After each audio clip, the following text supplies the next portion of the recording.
ನೇಮಿ ಕೃಷ್ಣ ಅವರು ತುಂಬಾ ಧೈರ್ಯವಂತರು, ನೈತಿಕ ಶಕ್ತಿ ಎಲ್ಲ ಇದೆ. ಆದ್ರೆ ಕುಟುಂಬದವರ ರಕ್ಷಣೆ ಹೇಗೆ ಮಾಡ್ತಾರೆ? ಸರ್ ಅದೇ ಹೇಳಿದ್ರೆ ಸರ್, ನನ್ನನ್ನು ರಕ್ಷಣೆ ಮಾಡಿರೋ ದೇವರು ನಮ್ಮ ಕುಟುಂಬ ರಕ್ಷಣೆ ಮಾಡ್ತಾರೆ ವಿಶ್ವಾಸ ನನಗಿದೆ ಸರ್. ದೇವರ ಮೇಲೆ ನಂಗೆ ಸಂಪೂರ್ಣ ವಿಶ್ವಾಸ ಇದೆ ಸರ್. ಸೊ ಹಾಗಾಗಿ ಅದ್ರ ಬಗ್ಗೆ ಕಾಳಜಿ ಆತಂಕ ಇಲ್ಲದವ್ರು ಕೂಡ ಕಾಳಜಿ ಅಂತಿದೆ. ಸೊ ಅದಕ್ಕೆ ಬೇಕಾದಂಥ ನನ್ನದೇ ಆದ ರೀತಿಯಲ್ಲಿ ಕೆಲವೊಂದು ಎಚ್ಚರಿಕೆಗಳನ್ನ ನಾನು ತಗೊಂಡಿದ್ದೀನಿ ಸರ್. ಸೊ ನಿಮ್ಮ ಹೋರಾಟ ಶುರು ಆದ್ಮೇಲೆ ಬಿಜೆಪಿಯವರು ಪಾದಯಾತ್ರೆ ಮಾಡಿದ್ರು, ರಾಜಕೀಯವಾಗಿ ಒಂದಷ್ಟು ದೊಡ್ಡ ಸಮರ ನಡೀತು. ಎಲ್ಲೋ ಒಂದ್ ಕಡೆಗೆ ಸ್ನೇಹಮಯಿ ಕೃಷ್ಣ ಅವರೇ ಇದಕ್ಕೆಲ್ಲವಕ್ಕೂ ಕೂಡ ಕಾರಣರಾದ್ರು ಅನ್ನೋಂಥದ್ದಿಲ್ವ ಸರ್? ನನಗೆ ರಾಜಕಾರಣಿ ಬಗ್ಗೆ ನಂಗೆ ಅಷ್ಟು ಇದು ಮಾಡೋಕ್ಕೆ ಹೋಗಲ್ಲ ಸರ್. ಯಾಕೆಂದರೆ ಅದು ಅವ್ರವ್ರ ಕೆಲಸಗಳು ಅವ್ರು ಮಾಡ್ಕೊಂಡು ಹೋಗ್ತಾರೆ. ಹಾಗಾಗಿ ನಾನು ಯಾವತ್ತೂ ನನ್ನ ಹೋರಾಟಕ್ಕೂ ಅದಕ್ಕೂ ಹೋಲಿಕೆ ಮಾಡ್ಕೊಂಡು ಮಾತಾಡೋದು. ನನ್ನ ಹೋರಾಟಗಳನ್ನು ಅವ್ರು ಗಮನಿಸ್ತಾ ಇದ್ದಾರೆ, ಅದಕ್ಕೆ ಪೂರಕವಾಗಿ ಅವರು ಅಭಿಪ್ರಾಯಗಳು ವ್ಯಕ್ತಪಡಿಸ್ತಾ ಇರ್ತಾರೆ. ಹಾಗಾಗಿ ಅದಕ್ಕೂ ನನಗೂ ಸಂಬಂಧ ಇಲ್ಲ ಅಂತೇಳಿ ಹೇಳೋಕ್ಕೆ ಸಾಧ್ಯ ಇಲ್ಲ ಸರ್. ECR ಮೂಲಕ ದಾಖಲು ಮಾಡ್ಕೊಂಡು ತನಿಖೆ ಮಾಡ್ಲಿಕ್ಕಾಗಲ್ಲ ಇಡಿಗೆ ಅನ್ನೋಂಥ ವಿಚಾರವನ್ನ ಪೊನ್ನಣ್ಣ ಅವರು ಹೇಳಿದ್ದಾರೆ. ಸರ್, ಪೊನ್ನಣ್ಣವರು ಹೇಳ್ತಾನೆ ಇರ್ತಾರೆ ಸರ್. ಆದರೆ ಒಂದು ತನಿಖಾ ಸಂಸ್ಥೆ ಏಕಾಏಕಿ ತನಗೆ ಅಧಿಕಾರ ವ್ಯಾಪ್ತಿ ಇದ್ದರೂ ಕೂಡ ಅದರ ತನಿಖೆ ಮಾಡೋಕ್ಕೆ ಹೋಗಲ್ಲ ಸರ್. ಯಾಕೆಂದರೆ ಅದು ಮುಂದಿನ ಹೇಳಿ ನ್ಯಾಯಾಲಯದಲ್ಲಿ ಪ್ರಶ್ನೆ ಉತ್ತರ ಕೊಡಬೇಕಾದ್ರೆ ಅವರೇ. ಹಾಗಾಗಿ ಅವ್ರಿಗೂ ಕೂಡ ಕಾನೂನು ಸಲಹೆಗಾರರು ಇರ್ತಾರೆ, ಕಾನೂನು ತಜ್ಞರು ಇರ್ತಾರೆ. ಅವ್ರ ಜೊತೆಲ್ಲ ಚರ್ಚೆ ಮಾಡಿ ಅದೆಲ್ಲ ಮಾಡಿ ನಂತರನೇ ಅವರು ತನಿಖೆ ಶುರು ಮಾಡಿರ್ತದೆ. ಸೊ ಆ ರೀತಿ ಏನೂ ಇಲ್ಲ ಆಗಿದ್ರೆ ಈಗ 142 ನಿವೇಶನವನ್ನು ತಾತ್ಕಾಲಿಕ ಮುಟ್ಕೊಳ್ಳೋಕ್ಕಾಗಿ ಸಾಧ್ಯ ಆಗ್ತಿತ್ತು ಸರ್. ಅವ್ರಿಗೆ ಅಧಿಕಾರ ಇರೋದು ತಾನೆ. ಈಗ ಅನೇಕ ಸರಿ ಹೇಳ್ತಾ ಇದ್ರಿ, ಎಲ್ಲ ವಕೀಲರು ಕೂಡ ಬಂದು ನನ್ನ ಹತ್ರ ಕೆಲವರು ಸಲಹೆ ಕೇಳ್ತಾರೆ ಅಂತ. ಮೂಡ ಪ್ರಕರಣದಲ್ಲಿ ಸ್ನೇಹಮಯಿಯವರು ಕೃಷ್ಣ ಅವರ ದಾರಿಯಲ್ಲೇ ಪ್ರಕರಣ ಸಾಗ್ತಾ ಇದೆಯಾ ಅಥವಾ ಬೇರೆಯವ್ರ ದಾರಿಯಲ್ಲಿ ಪ್ರಕರಣ ಸಾಗ್ತಾ ಇದೆಯಾ? ಇಲ್ಲ ಸರ್, ನಾನು ಏನು ದೂರು ಸಾಕ್ಷ್ಯಗಳು ಕೊಟ್ಟಿದ್ದೆ ಅದ್ರ ಮೇಲೆ ನಡೀತಾ ಇದೆ ಸರ್.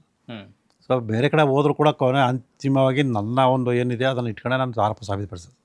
ಈಗ ತಾವು ಪೊನ್ನಣ್ಣರ ವಿಚಾರ ಹೇಳಿರಿ ಸರ್, ನಾನು ಪೊನ್ನಣ್ಣರಿಗೆ ಹೇಳ್ತೀನಿ, ಅವ್ರನ್ನ ಬಹಿರಂಗ ಚರ್ಚೆಗೆ ಬರಲಿ ಸರ್, ನಾನು ಬರ್ತೀನಿ.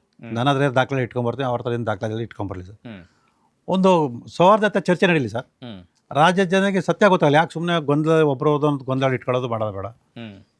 ಎಲ್ಲಿ ಸಿದ್ದರಾಮಯ್ಯ ಯಾವ್ಯಾವ ರೀತಿ ತಮ್ಮ ಅಧಿಕಾರ ದುರ್ಬಳಕೆ ಮಾಡ್ಕೊಂಡಿದ್ದಾರೆ, ಆ ಒಂದು ಆಧಾರದ ಮೇಲೆ ಹೇಗೆ ಸುಳ್ಳು ದಾಖಲೆ ಸೃಷ್ಟಿಯಾಗಿದೆ, ಯಾರ ಸುಳ್ಳು ದಾಖಲೆ ಸೃಷ್ಟಿ ಮಾಡಿದ್ದಾರೆ, ಅವರ ಒಂದು ಪ್ರಭಾವದಲ್ಲಿ ಬಳಸ್ಕೊಂಡು ಹೇಗೆ ಅಕ್ರಮವಾಗಿ ಮೂಢ ಸಂಬಂಧಪಟ್ಟ ಸ್ವತ್ತನ್ನು ತಮ್ಮ ಸ್ವತ್ತು ಅಂತ ಇವ್ರು ಮಾಡ್ಕೊಂಡಿದ್ದಾರೆ, ಅದೇ ಸ್ವತ್ತನ್ನು ವಾಪಸ್ಸು ನೀವೇ ಕಿತ್ಕೊಂಡಿರ ಅಂತೇಳಿ ಹೆಂಗೆ ಇವರು ಕೊಟ್ಟಂತ ಬೆಲೆ ನಿವೇಶನ ಪಡ ಎಲ್ಲನೂ ಸ್ಪಷ್ಟ ದಾಖಲೆ ಸಮೇತ ಸ್ಪಷ್ಟವಾಗಿ ಹೇಳ್ತೀನಿ ಸರ್. ಅದ್ರಲ್ಲಿ ಕಾನೂನು ಹೇಳುತ್ತಂದರೆ ಒಂದು ಆರೋಪಕ್ಕೆ ಪೂರಕವಾದ ಸಾಕ್ಷ್ಯಗಳು ಹೇಗಿರಬೇಕು ಅಂತಂದರೆ ಸರಪಳಿ ರೀತಿ ಇರಬೇಕು ಅಂತ. ಅಂದರೆ ಕೊಂಡಿ ಒಂದಕ್ಕೊಂದು ಹೇಗಿರುತ್ತೆ ಹಾಗೆ ಒಂದಕ್ಕೊಂದು ಪೂರಕವಾಗಿರ್ಬೇಕು. ಆ ಥರ ನನ್ನ ಹತ್ರ ಇರೋ ಸಾಕ್ಷ್ಯಗಳ ಮೇಲೆ ಪೂರಕವಾಗಿ ಒಂದಕ್ಕೊಂದು ಕೊಂಡಿ ರೀತಿ ಇದೆ ಸರ್. ಎಲ್ಲೂ ಕೂಡ ಬಿಡ್ಸ್ಕೊಳ್ಳೋಂಥದ್ದು ಇಲ್ವೇ ಇಲ್ಲ. ಆ ಎಲ್ಲ ದಾಖಲೆ ನಾನು ರಾಜ್ಯ ಜನರ ಮುಂದೆ ಇಡೋದಕ್ಕೆ ನಾನು ಸಿದ್ಧವಾಗಿದ್ದೀನಿ.